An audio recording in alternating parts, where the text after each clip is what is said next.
Hello everyone, in today's video we're going to take a look at how to add a new custom parameter to our authorization request.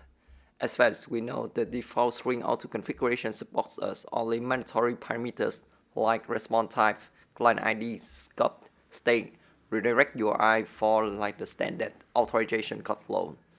For OpenID authorization code flow, string support the nonce as the mandatory parameters for OpenID specification.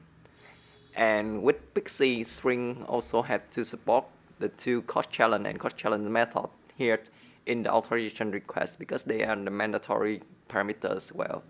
So string will support us with all the mandatory for the flow that we're running.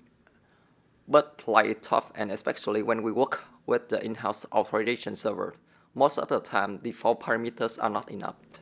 For example, let's say the in-house authorization server requires a param named real in its authorization endpoint, and this realm is also validated by the authorization server to ensure the client can work on it. Here we simulate that behavior in our string authorization server with the RealmValidator class. This logic is pretty simple. We get the realm param in the authorization request, check null, and ensure the realm is accessible by the client ID. For example, our Pixie client can only work inside the realm of invoice teams, of the realms of order team, or the realm of product teams. For delivery team, it's not allowed. Okay, let's run our string authorization server. Note that string authorization servers is not our focus in this series. I won't explain it in detail to avoid distracting you. But feel free to take a look at the GitHub repo I put in the description below. Okay, now let's try to run our Postman from the last video. So with that, we're going to copy this one. And so we'll see error, invalid realm. So in this case, to work with this in-house authorization server, we have to provide our realm. And that's what realm. And as we know that our stream can only work with we're going to use the Pixie client, right? Pixie client. And that's why we know that we can only work, like with the realm of the invoice team and the realm of the other team. For example, I will pick the invoice team here. Okay, so realm for the invoice teams. And then let's try to do it. Here, now, username and password, sign. And then it leads us to the consent page. Consent. And then we're now back to normal, right? We're successful and it's returned the code, and then we can use this code to exchange for an access token. Okay, now how do we apply it to our string OAuth2 client? Let's try to run our string OAuth2 client without, configuring anything. Just skip the configuration from the last video with our in-house authorization server here. Here's. Okay, so let's run it. And we're going to inspect element. Let's try to access it here. And we're going to clear this one. My in-house authorization server. And you see invalid realm OAuth2 my company parameter is the error message that we set it up in our authorization server. But it means that, we got an error. So this is our authorization request.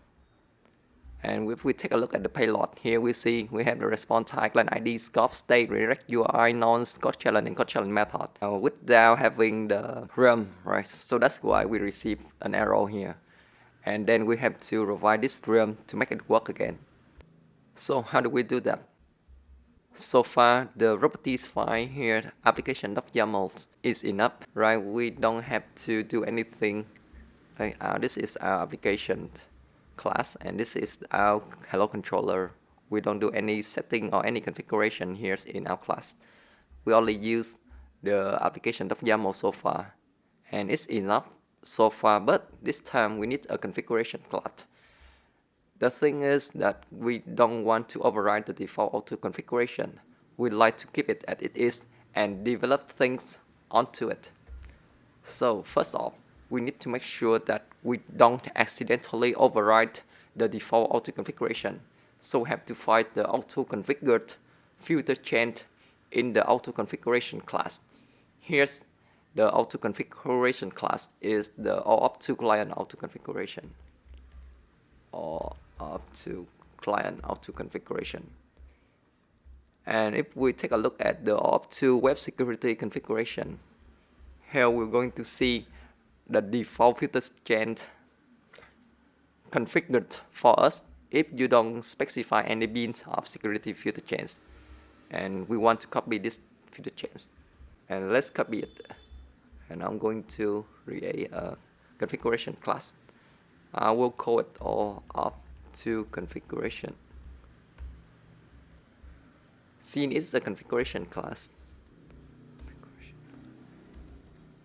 Okay, now we are having our custom configuration class and still keep all the default properties functions Spring gave us.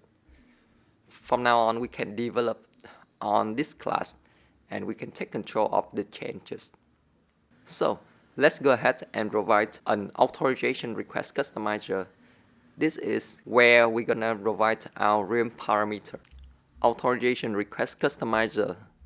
Thus, we're going to return a consumer of OAuth2 authorization request builder. And in this builder, we can add an additional parameters. And here we're going to add our realm with the value invoice realm. Okay. Next, to apply it to our service, we need to bind it to an OAuth2 authorization request resolver.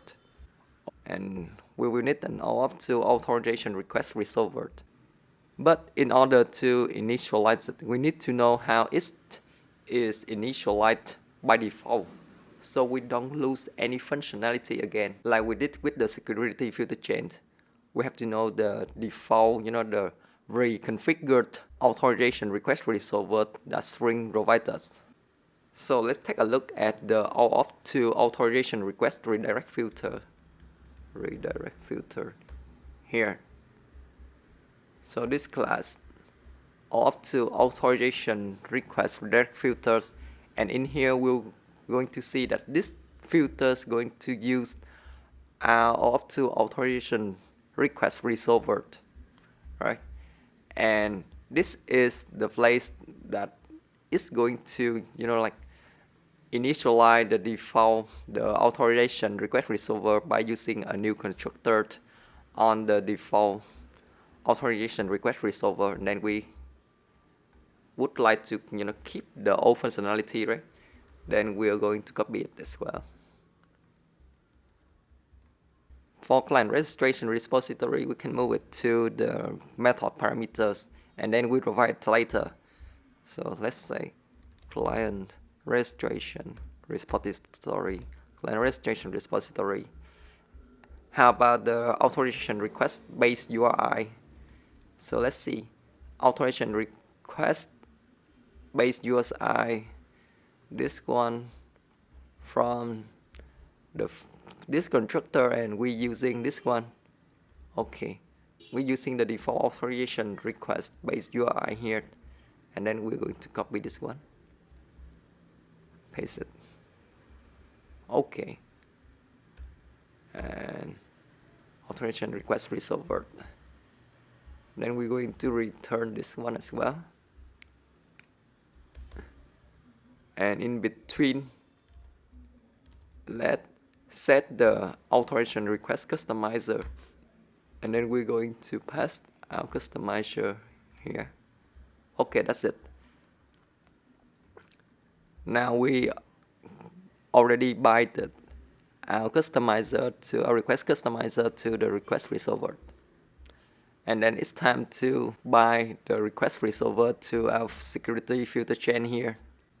So what we want to update, we want to develop on is the OAuth2 logging. Okay. So instead of using the default one, we now provide our customizer. Okay. OAuth2 authorization endpoint and authorization endpoint. And with the endpoint is we're going to configure the authorization request resolver. Okay. Here.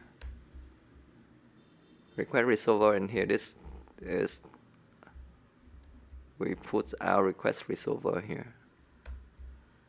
Yeah, request resolver. And we have to provide a client registration repository. So we just auto-write to, we know this client registration repositories is provided for us as a bin in the auto configuration class, right? Take a look at the auto configuration here. And we take OAuth2 client registration repository configuration here. So by default, string have a client registration bin for us. It's a memory client registration repository, and that's why we can auto-write to our OAuth2 configuration. Okay. And then, okay, we're using constructor injection. Okay. And then let's use this one. And that's it. So now we extended the auto configuration, the OAuth2 login part with the authorization endpoint, and in the authorization endpoint we're going to change behavior of the request resolver here by provide our own custom request resolver. And in our custom request resolver we're going to add a request customizer where we're going to add a new realm parameters with the value in void realm to our application. So that's it. Let's try to rerun our application. Okay. And then now we're going to let's clear clock and try to access our client app again. And now my in-house server. And you see, okay, we right away receive a response. And now we check the authorization URI. Here we see now we have a realm invoice realm. Alright, well, that's pretty much for this video. I hope you got something new out of it. Thank you so much for taking your time watching this video and this series. And as always, see you next time. Happy coding!